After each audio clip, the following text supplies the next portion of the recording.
আমার মনে হয় ব্রাজিল গতকালকে নরওয়ের অর্গানাইজড গেম প্লের কাছে এই ম্যাচটা হেরে গেছে। অ্যান্ড আনচেলত্তি হয়তোবা নরওয়েকে অতটা সমীহ করেও দেখে নাই। না হয় দুইজন মিডফিল্ডারকে নিয়ে ভাই স্টার্ট করাতো না আনচেলত্তি।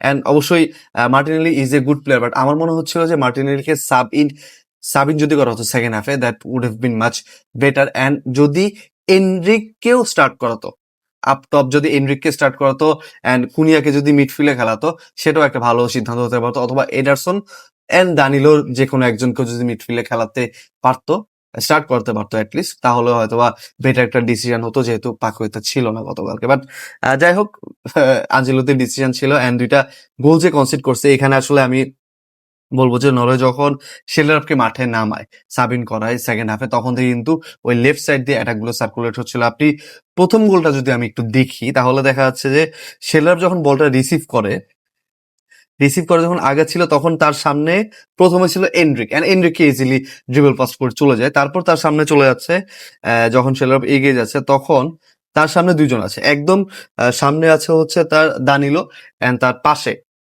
তার রাইট সাইডে আছে এডারসন, যাকে কিছুক্ষণ আগে সাব ইন করা হয়। এখন যে কোনো একজন কিন্তু চাইলেই তাকে প্রেস করতে পারতো, স্পেশালি দানিলো যেহেতু তাকে মার্ক করে রাখছে। আমার মনে হয় যে এডারসন ওই রাইট সাইড থেকে তাকে একটু প্রেস করলে পারতো।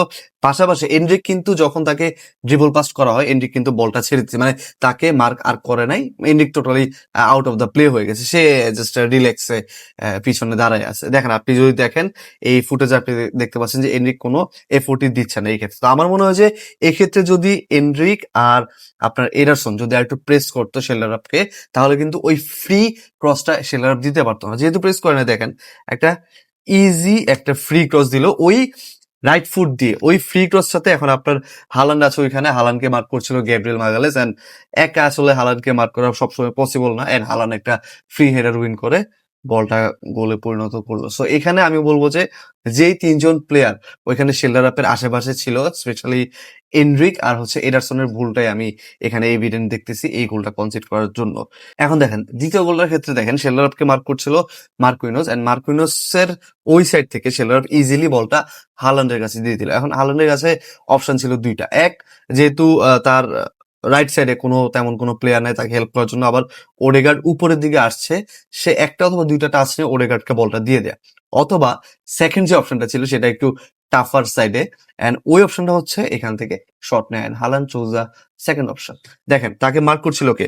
এদিকে দানিলো আছে তার সামনে, আবার তার সামনে আছে গ্যাব্রিয়েল মাগালেস, এন্ড এই দুইজন থাকা সত্ত্বেও Haaland took the shot. Look at this, একদম কর্নারে, একদম পারফেক্ট একটা পজিশনে হালান্ড হচ্ছে বলটা গোলে পরিণত করলো।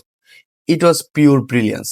মানে এখানে আপনি আসলে খুব একটা ডিফেন্ডারদেরকে দোষ দিতে পারবেন না, আমি পার্সোনালি দিব না আসলে ডিফেন্ডারদেরকে দোষ, বাট হালান্ডের ডিসিশন মেকিংটা এখানে একদম পিওর পিওর জিনিয়াস ছিল। অ্যান্ড গোলটাও ভাই অসাধারণ একটা গোল ছিল। সো এই হচ্ছে মোটামুটি ব্রাজিলের অবস্থান। যেটা শুরু থেকে বলছিলাম যে নরওয়ে যতটা অর্গানাইজ গেম প্লে গতকালকে রাতে শো করছে ব্রাজিলের বিপক্ষে, ইভেন পজিশন ওয়াইজও, আমার মনে হচ্ছে they deserve to win the match. অবশেষে ব্রাজিলের আসলে ওই যাত্রাটা রাউন্ড অফ 16 পর্যন্তই ছিল এবার। And আমার মনে হয় যে আনচেলত্তির স্টার্টিং ইলেভেনটাতে একটা সমস্যা ছিল গতকালকে। সো ইয়েস,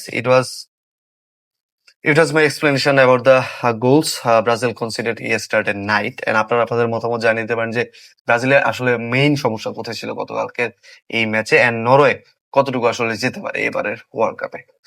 এন্ড ফলো করতে ভুলবেন না রেগুলার কন্টেন্ট পাওয়ার জন্য।